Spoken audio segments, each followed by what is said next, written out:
ஈசாயோட கடைசி பையன் தாவீது. So they put David to sing the gods. அதனால தாவீதை ஆளுமைக்கு கொடுத்தாங்க.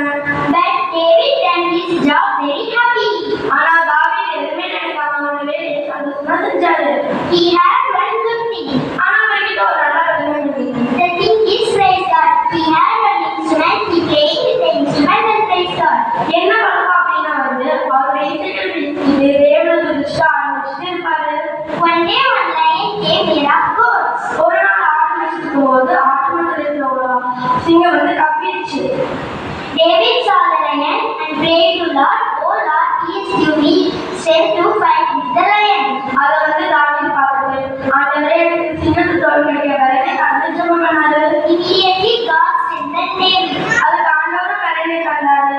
He ran forward and grabbed the lion and tore its mouth.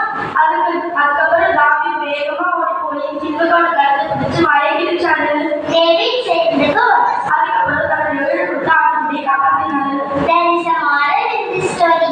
இதுல ஒரு சத்தியம் இருக்கு. How David saved the goats like that, God came to the earth and died on the cross to save us